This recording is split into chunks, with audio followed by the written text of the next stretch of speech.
Sir Joy கிறிஸ்டல்லா, Madhampatti Rangaraj இந்த பிரச்சனை வந்து ரொம்ப காலமா ஒரு 6 மாத காலமா இது தொடர்ந்து போயிட்டே இருக்கு. இப்போ வந்து அந்த குழந்தைக்கு நான் தான் அப்பா அப்படின்ற அளவுக்கு மாதம்பட்டி ரங்கராஜ் வந்துட்டாரு. ஆனா இதுக்கு முன்னாடி கேட்கும்போது அத பத்தின எந்த ஒரு பதிலும் கிடையாது. எல்லாரும் அத கிண்டல் பண்ணி ஒரு வேற மாரி விஷயமா மாத்திட்டாங்க. அத வந்து ஒரு பெரிய விஷயமே கிடையாது. இது ஒரு பெரிய தப்பே கிடையாதுன்ற அளவுக்கு மாதம்பட்டி ரங்கராஜ் ஒதுங்கி போன மாரி இருந்துச்சு. கண்டிப்பா சார். இந்த விஷயத்த வந்து இவர் முன்னாடியே ஒத்துருந்தாருனா கூட பிரச்சனை இல்ல.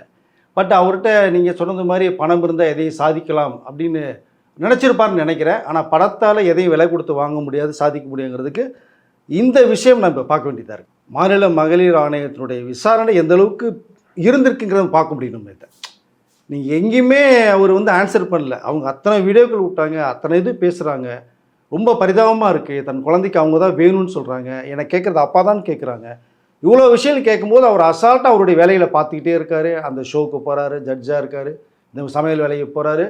ஜாய் கிருஷ்ணா ஒரு கேரக்டரே இருக்கிறதாவே அவர் கேர் பண்ணலை. ஃபர்ஸ்ட் ஆஃப் ஆல் நாம் தான் நிறைய விஷயங்களில் பேசணும். ஒரு பொண்ணுடைய மனசு, நீங்கள் ஏற்கனவே கல்யாணம் பண்ணது 2 பசங்க இருக்குன்றதெல்லாம் ஓகே. நீ அவங்களையும் ஏமாற்றி உங்களையும் ஏமாற்றிட்டு ஜாய் கிருஷ்ணெலாம் ஏமாற்றிட்டு பார்க்குற மக்கள் கேட்குற மக்களையும் நீ ஏமாற்றணும் முடிவு பண்ணாது எந்த வேலை நியாயம் அது? ஏன் இத்தனை நாள் முன்னாடியே அவர் வந்து ஒத்துக்கவே இல்லை, இன்றைக்கே ஒத்துக்கிறார்?